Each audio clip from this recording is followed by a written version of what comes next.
Today we're going to check out the Lilmon5 on-camera monitor from OSEE.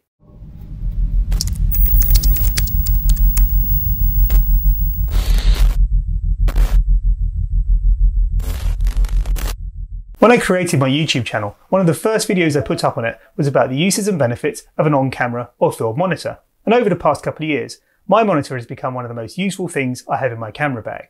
Whether it's photos or videos, it's there all the time. It's super useful. And so you can imagine my excitement when the kind people from OSEE reached out to me and asked me if I was interested in checking out their new Lilmon5 monitor. Of course, I said yes.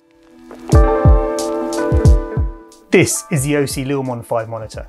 It has a 5.5-inch screen which is capable of displaying images in resolutions of up to 4K. The screen is also capable of outputting a brightness of up to 1000 nits, and it's a touchscreen. Yes, a big upgrade on OSEE's existing T5 monitor. That touchscreen can be used to navigate menus and also control many functions on the monitor. More on that to come later. On the back is the battery compartment. Whilst the monitor is not supplied with a battery, it is capable of using Sony MPF batteries. These are very common battery formats, and many brands actually make them.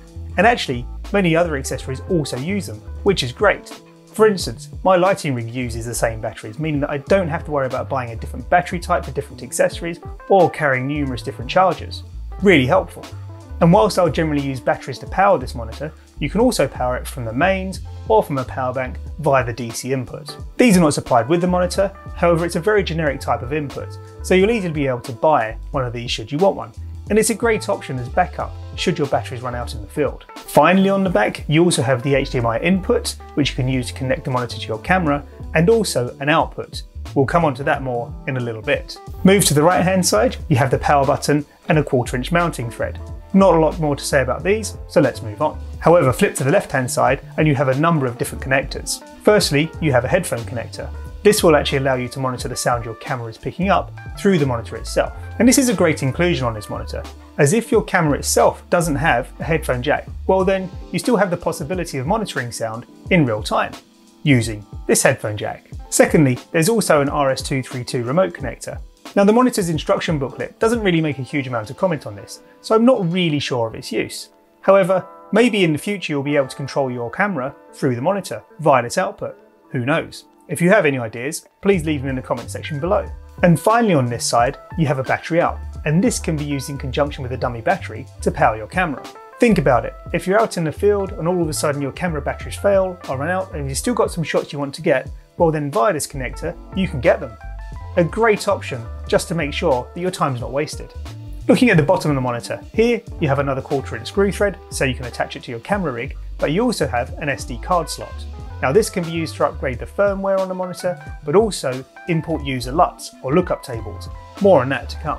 Overall, the build quality of this monitor is excellent. The outer shell is made of a very rugged plastic, and all of the screw threads are metal. I believe also the chassis inside, to which all the components are mounted, is also metal. And that all means that this really is built to last. It should really stand the test of time. The screen, like any screen, will be susceptible to impacts and scratching, and I think I might find a protector to put over mine. However, overall, I'm really impressed with the build quality of this monitor. The last thing to mention is the monitor is also supplied with this tilt arm. It's really good quality, it's made completely of metal, and when using it to secure the monitor to your camera, it feels really strong. I think it'll give it really good support. Okay, so let's move on to seeing this thing in action. Here I have it mounted to my Sony a7 III, and I've done my best to show you what the screen looks like. It's not easy with all the lighting and everything I have in here. Anyway, hopefully as you can see here, the screen quality is excellent. It really does display a very good image. It's incredibly clear and gives a very good representation of the colours that I'm actually seeing. And it's incredibly bright. As I mentioned earlier on, it's capable of outputting an image at up to 1000 nits. And this is really useful, especially when operating in very bright surroundings. The brightness of this monitor will actually counteract that and enable me to continue seeing the picture on it. Compared to my old Viltrox monitor, the picture quality is much better. The colour representation is also far more accurate. Overall, it's just far better quality. If you're wondering why there are black lines down the side of the OSEE monitor here, well that's because I'm only feeding it a 1080p HD output. If I move it up to 4K, as you can see, the OSEE monitor has no problem. It gives you a beautifully clear image. However, my old Viltrox monitor, well, it's only an HD monitor, so no joy. Another thing to mention here is the reason that you can see the same image on both monitors is because I'm using the HDMI output on my OSEE to feed into my old Viltrox monitor. And this is super handy, especially if you need to have more than one monitor set up. For instance, if I was lucky enough to have an assistant who could help me record these videos, then they could have one monitor so they can see everything that's going on, but I could also have one facing me at the same time, so I know exactly what the scene looks like. Another way I could use this output would be to feed it into an HDMI capture card and into, say, my laptop, so that I can actually record my EVF and retain a view of what's going on at the same time. Anyway, let's move on to the functionality of the touchscreen. Firstly, with regards to general use, you can use gesture controls to navigate around an image. Let me demonstrate. I can do simple things, like use a pinch gesture control to zoom into and out of an image. If I pinch in, I zoom in, and if I pinch out, well, I zoom out. It's that simple. And when you do this, a little box appears to show you exactly which area of the image you're looking at. It also shows you at the top of that box exactly which magnification you're at. This is just on the monitor, so I'm not actually impacting the image that the camera's taking, but it's really handy if I want to make sure that the actual details of the image are correct and that I'm correctly focused. There are a couple of other gesture controls also. For instance, if I swipe up and down on the left hand side, well then I can control the brightness of the monitor, and on the right, the volume being output to the headphones. And finally, a single tap hides the menus so that I can see the entire image. The touchscreen is also used to control a lot of the additional functionality within the monitor, and mainly that's all through this grey menu bar at the bottom. Let's take a look at that. First up on the far left, you have the settings cog. Press this and a menu bar will change and display the various settings that you can play with. For instance, you can change simple things, like the brightness and headphone volume. You can also control how the monitor deals with rotation and whether or not the status bar is displayed. There are loads of settings you can change, so I won't go through them all now. Pressing the back arrow takes you back to the main menu. To the right of the settings cog, you can see some of the additional tools which are built into this monitor. Now when first used, they come in a standard setup. However, these menus are fully customizable. If I press the plus sign on the right hand side, it will open up a menu of tools which I can add to the bar. So for example, if I want to add the focus assist to this menu, I just click it and it appears on the menu bar. If I press the cross, then I'm back to the main menu. If I want to remove a tool, all I do is press the plus button again. As you can see, little minus signs appear next to each tool that's loaded currently. All I then do is select the one I want to remove, it will ask me if I'm sure, and if I confirm, well, it's gone. Now you can configure numerous menu bars, and if you press the little page sign on the right, it will show you what you have set up currently. It shows me that I have 8 menus to play with, and there are currently a number configured. If I press menu 2, well then these ones are loaded on the bottom of the screen. Having the ability to save numerous menus is actually really handy. For instance, I could create one menu which contains all the tools that I generally use when taking photos, and maybe another with the tools that I use when taking video. Or maybe I could have one that I generally use for photographing landscapes, and a different one for photographing portraits. The opportunity is endless. Okay, enough about the menus. Let's have a look at some of the tools which this camera monitor has built in. I really break these down into 3 core sections. You have those that help you with composition, exposure, and focus.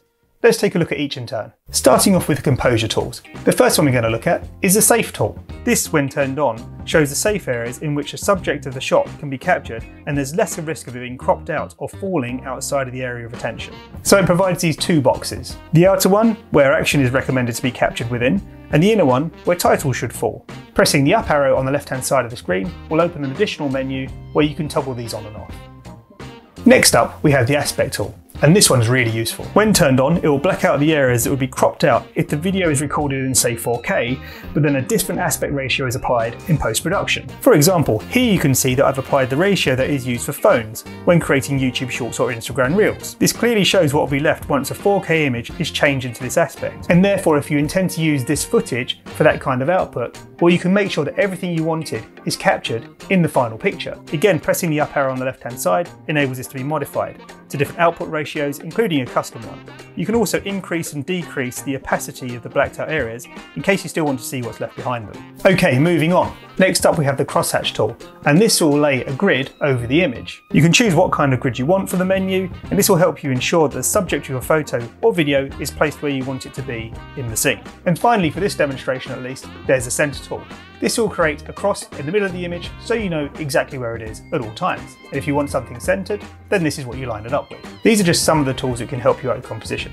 There are others in this monitor, but these just happen to be the ones which I think are the most useful. Okay, let's move on to tools which can help you with the exposure of an image. Now there are a number of different tools in here which can help you with that, but I'm going to focus on 2. Firstly, my favourite, the zebra. When selected, this will put zebra stripes on the areas of the image which are overexposed, where the camera is capturing nothing but white, no detail at all. This indicates that these areas may be overexposed, and you should consider whether or not you actually want to change your settings. As you can see, if I adjust my camera settings, these zebras start to reduce. As with all other tools in this camera monitor, you can use that little arrow on the left hand side to adjust the zebra settings. Secondly, there's a built-in histogram. When selected, this will place a histogram on the picture and can be used to assess the brightness and darkness and also the colour distribution in your image. For example, in the Luma setting, if the peaks are mainly on the right hand side, like this, it indicates that your picture contains a lot of white and brightness, and it may be overexposed. If the peaks are on the other side, on the left, it indicates that the image has a lot of black in it, meaning that it may be underexposed.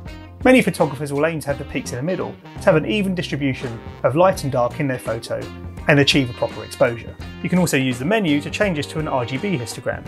This will give you a good idea of the colour distribution as well as the brightness. So if I have a predominantly green scene, like this, well then, the green waveform will pop up. As I said at the beginning of this section, there are also a lot of other tools, such as vectors and waveforms, that can really help you achieve a great exposure. Now for me, focus tools are probably some of the most important and useful ones built into this monitor. And there are two key ones, the aptly named Focus Assist and peaking. Focus Assist uses colour fringing to show you what is in focus in your image. For example, everything here that has a red fringe on it is in focus, and the areas that don't are not. If I change my camera focus, you can see that the fringing moves in line with the areas that are sharp. I can adjust the sensitivity of the fringing in the normal menu bar, and I can change the colour of it to ensure it doesn't clash with the colour of the image that I'm trying to take and I can see it properly. I can also turn the image itself black and white and really make the fringing pop out, so the area that I'm focused on is even more visible. For me, this is one of the most useful tools in this monitor. It can really be used to make sure that the image you're trying to take is properly focused and you're getting exactly what you want. The other key focus tool is peaking. This increases the sharpness of the image and really makes the focused areas stand out. The idea here being that it makes those focused areas really stand out and you can ensure they're exactly where you want them to be. Again, perfecting your image. Now you may be wondering, what is the benefit of having all these tools in the monitor itself? Surely many modern cameras already have them. And that may be true of very many modern mirrorless high-end cameras. But older cameras and those that are less expensive won't. So you really have to ask yourself the question, if you don't have all of these in your camera itself, does it make sense to buy a monitor and have all of that additional functionality that comes along with it, or spend thousands of dollars upgrading your camera itself? And that additional functionality that comes with a camera monitor is really important. It provides a much bigger screen than that's on your camera. And it will provide, therefore, a much better way of interrogating the scene at your time to photograph or video and making sure that it's absolutely perfect. And another thing I have to say, this monitor is super simple to use. It's really easy to turn on and off the tools you want as you go along. Being a Sony camera user and understanding how bad their menu systems are, the idea of trying to achieve all of that in the camera itself, well, it blows my mind. I wouldn't be able to do it. So should you buy this monitor? In my view, a camera monitor is a must-have for anybody into photography or videography. As I said at the beginning, I created a video a long time ago now, which really covered off on the uses of a camera monitor. Linked to the top if you're interested in watching it. And whilst I won't go into it in extreme detail again now, the additional screen size and the clarity that a monitor provides you over that in your camera really cannot be underestimated. The ability to articulate it in any direction so you can see it from wherever you're sitting, again, is invaluable. And also then consider all of the additional tools that a monitor, especially like this one, can provide you. It's really a super useful piece of kit. And so the big question, how much does this monitor cost? Well, I'm told that the plan is that at launch, this should be around $180. Now that's a great price considering everything we've been through today. And having done some research online, I think you'll really be pushed to find anything that's got all the functionality this monitor has in that price bracket right now. And so to summarise, I think this monitor is a great buy for anybody who's into photography or videography. It's really well made and the image quality on it is excellent. It has really good connectivity and the inclusion of things like that headphone output really mean that it can augment your rig. It can really add something which your camera may not have today. The touchscreen works really well and is perfectly sensitive, and the gesture controls are really helpful. And as we've been through at length, the tools in it can really be used to boost your content creation. At the $180 price point, I think this is a great buy. Anyway, that's it for today, folks. All applicable links are below in the description box, and if you enjoyed this video, please consider liking and subscribing.